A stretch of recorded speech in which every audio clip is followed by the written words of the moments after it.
True class is quiet. It does not shout through loud labels or chase fleeting attention. It breathes in confidence.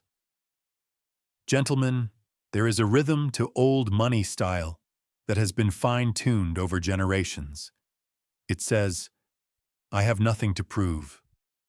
When you have lived with refinement long enough, you realize a powerful truth. Elegance is not defined by what you wear, but by what you refuse to wear. Today, we are decoding the 5 specific things that a distinguished man over 50 should never let touch his wardrobe. Not because of arbitrary rules, but because of psychology. From the costume of wealth to the trap of emotional colors, we are removing the noise to reveal the gentleman. True refinement does not decorate the man. It disciplines him. Let's begin.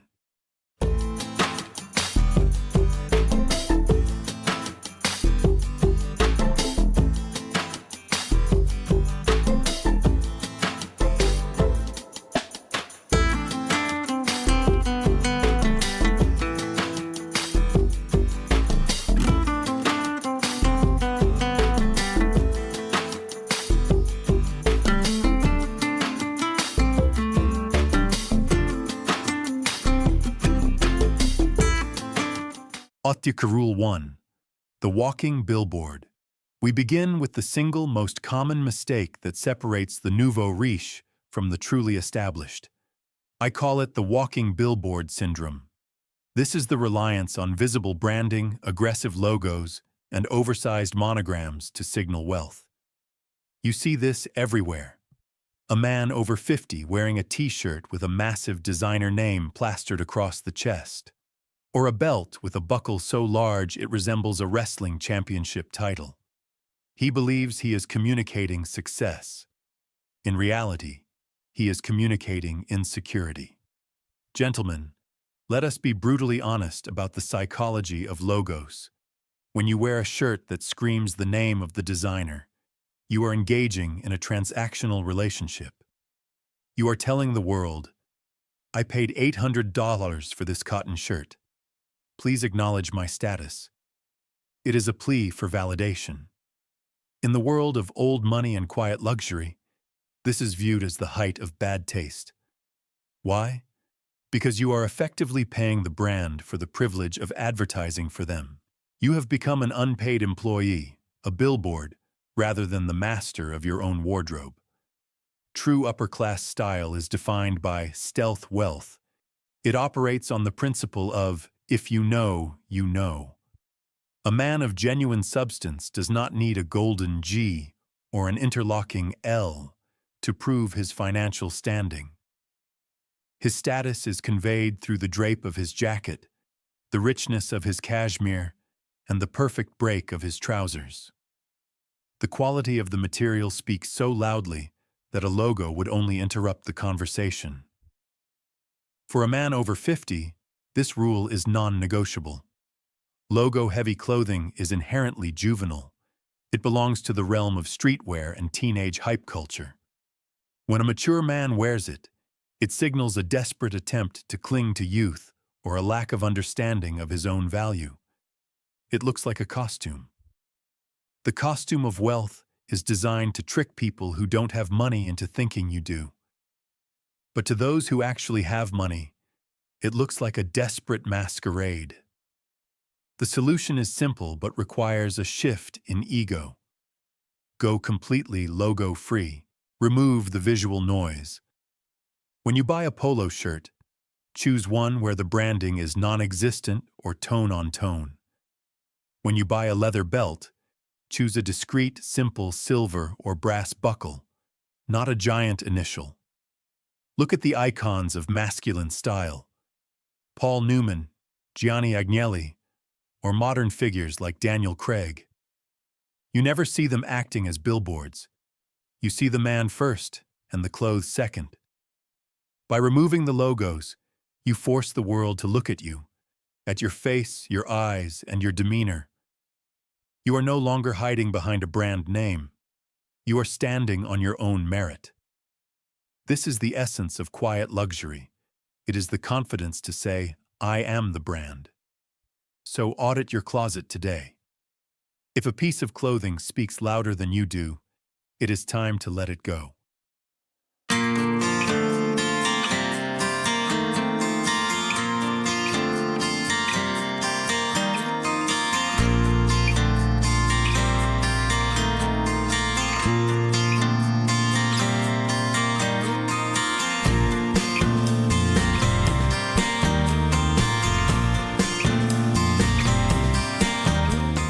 Rule 2.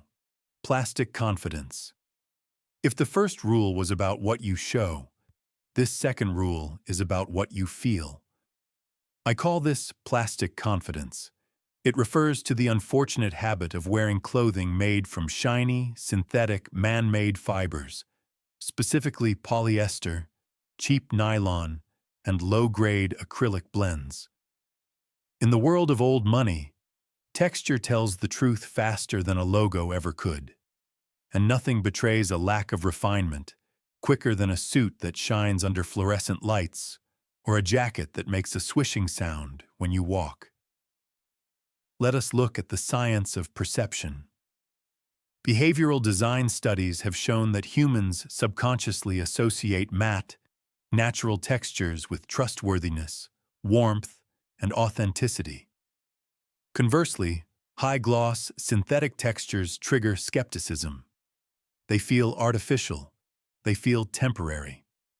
When a man over 50 wears a shiny polyester suit or a glossy, plastic-coated puffer jacket, he is projecting plastic confidence. It is a surface-level shine that lacks depth. It screams fast fashion and cost-cutting. It suggests that you are prioritizing a cheap price tag over your own comfort and dignity. For the mature man, synthetic fabrics are particularly unforgiving. As we age, our skin tone changes. It requires the softening influence of organic materials to look healthy.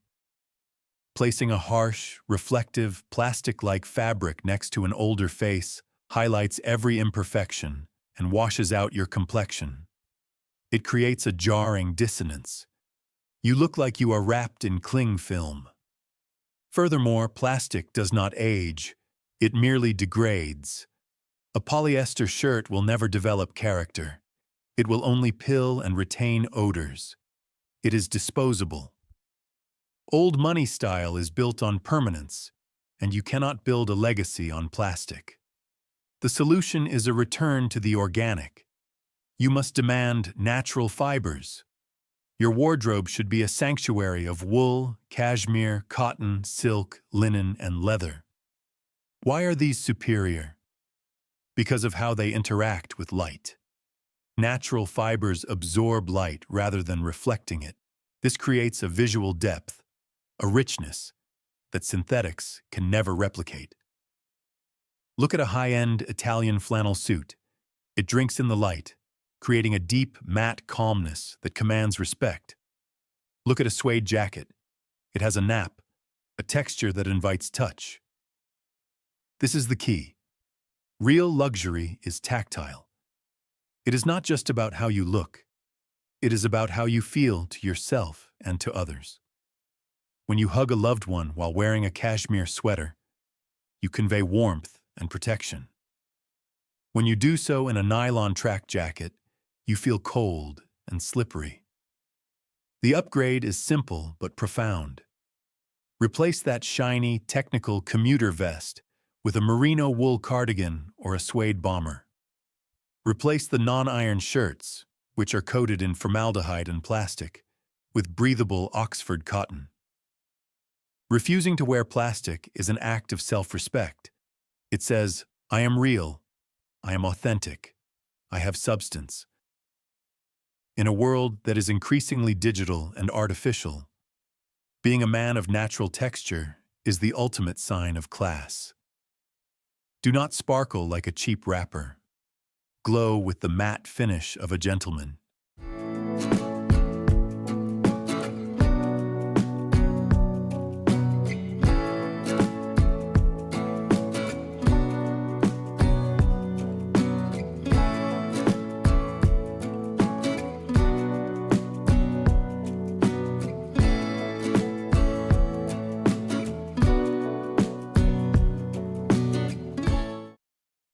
3.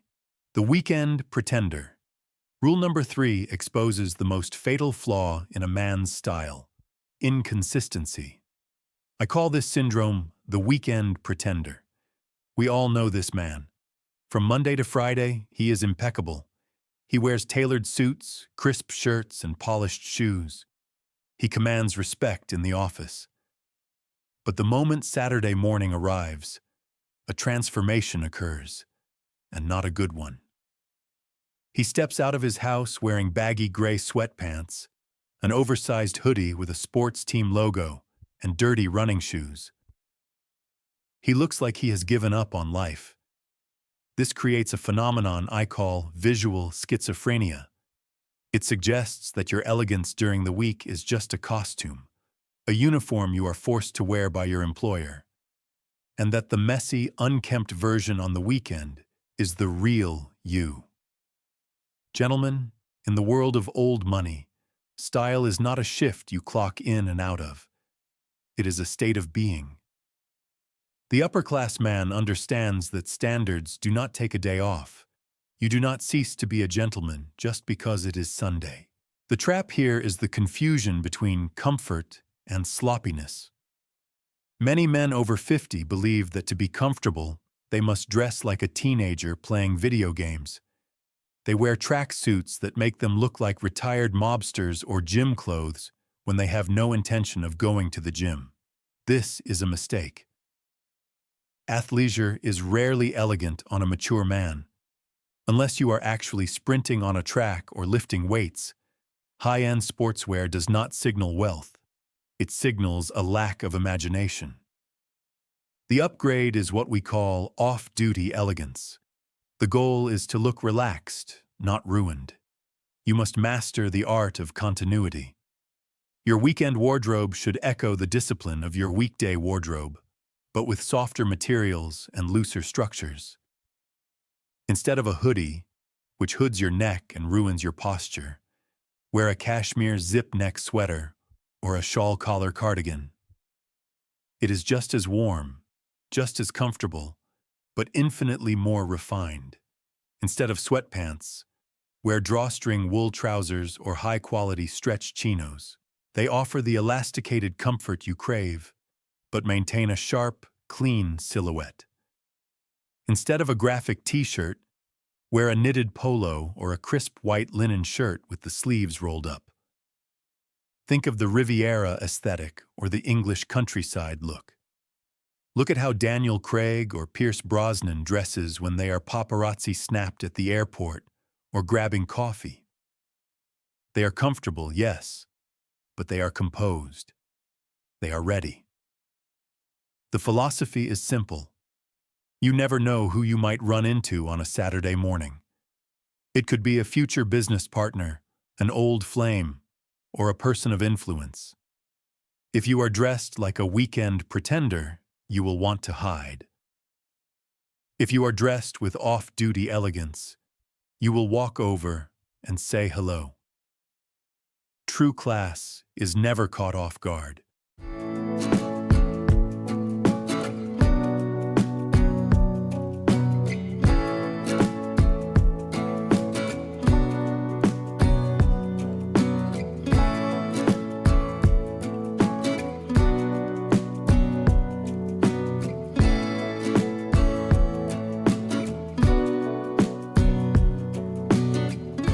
Rule 4.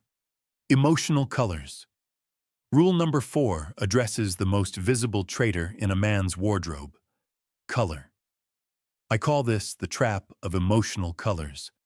This refers to the tendency of men, particularly as they age, to gravitate towards loud, high-saturation hues: radioactive limes, fire engine reds, electric blues, or neon oranges.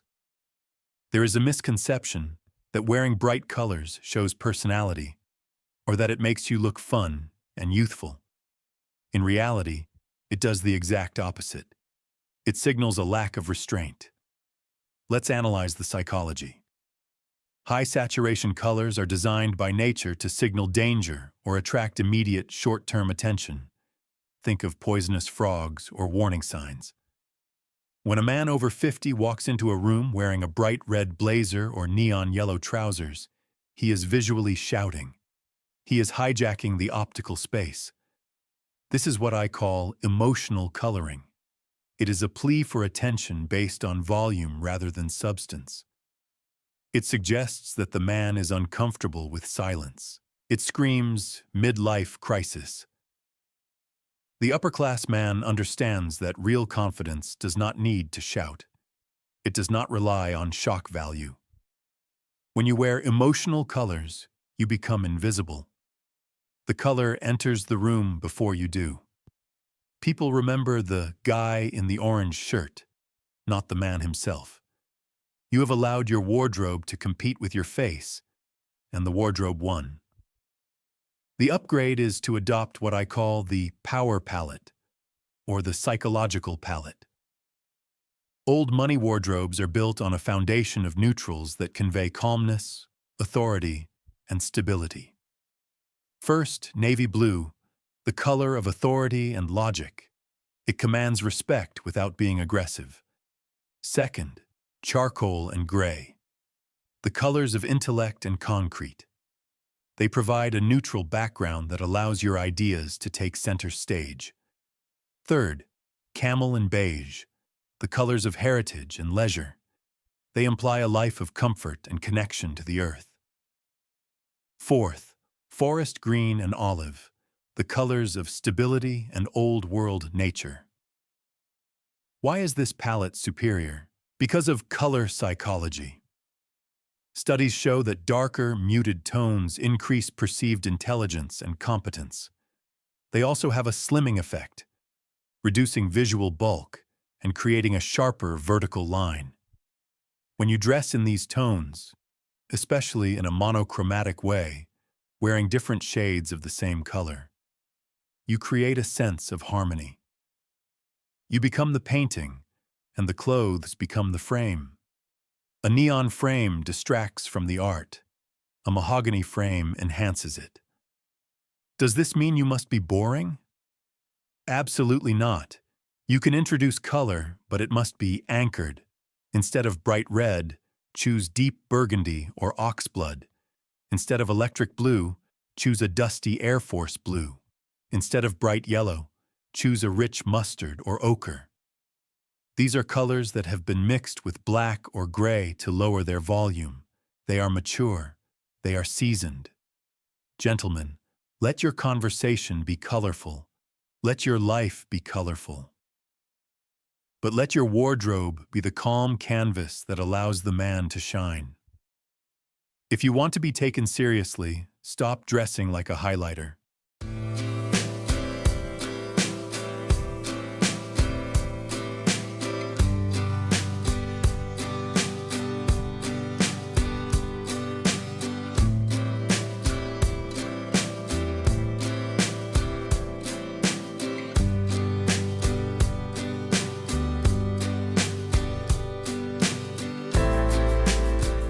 Rule 5. The trend trap. We arrive at the final rule, and perhaps the most intellectually significant one. It is the refusal to fall into the trend trap. There is a profound distinction that every gentleman must understand. Fashion is fleeting. Style is eternal. Fashion is a business model built on planned obsolescence. It is designed to make you feel that what you bought 6 months ago is now garbage. Style, on the other hand, is a personal philosophy built on continuity. The mistake many men over 50 make is believing that adopting current trends will make them appear younger. You see this when a mature man squeezes into skinny jeans that cut off his circulation, or when he wears oversized, logo-heavy streetwear hoodies that swallow his frame, or perhaps those monstrous, chunky dad sneakers that were popular with teenagers last year. This is a catastrophic error in judgment. When an older man adopts a trend designed for a 20-year-old, he does not look 20. He highlights the fact that he is not 20. The British have a cruel but accurate phrase for this. Mutton dressed as lamb. It signals a deep-seated fear of aging. It suggests that you are chasing a ghost, the ghost of your own youth, rather than embracing the power of your current prime. It looks disjointed and, frankly, desperate. Trends are a young man's game because young men are still searching for their identity. A man over 50 should have already found his. The upper class and old money families are immune to trends. In fact, if you look at photos of King Charles, Ralph Lauren, or Giorgio Armani from 1990, 2000, and 2024, their style has remained remarkably consistent. They wear the same cuts, the same fabrics, and the same silhouettes. They do not change with the wind. This consistency creates an aura of reliability and permanence. A consumer study recently found that luxury buyers over 50 now outspend Gen Z on timeless tailoring by a significant margin. This is not nostalgia, it is wisdom. They know that a classic navy blazer or a perfect pair of straight-leg trousers will never expire. The upgrade is to embrace timelessness. Your goal is to curate a wardrobe that exists outside of time. Before you buy an item, ask yourself, will this look ridiculous in 5 years? If the answer is yes, do not buy it. If the answer is, I don't know, do not buy it. Only buy it if the answer is, this would have looked good in 1960, and it will look good in 2030. Stop looking at fashion magazines that are trying to sell you the next big thing. Start looking at history. Look at the archives. A double-breasted overcoat, a cable-knit sweater, a pair of leather loafers, these are not trends. They are heirlooms. When you dress timelessly, you remove yourself from the rat race of consumption. You are no longer a consumer reacting to the market. You are a curator preserving a legacy. Let the boys chase the trends. Let them wear the neon, the ripped denim, and the plastic accessories. You are a man. You play a different game. You play the long game. And in the long game, the classic always wins.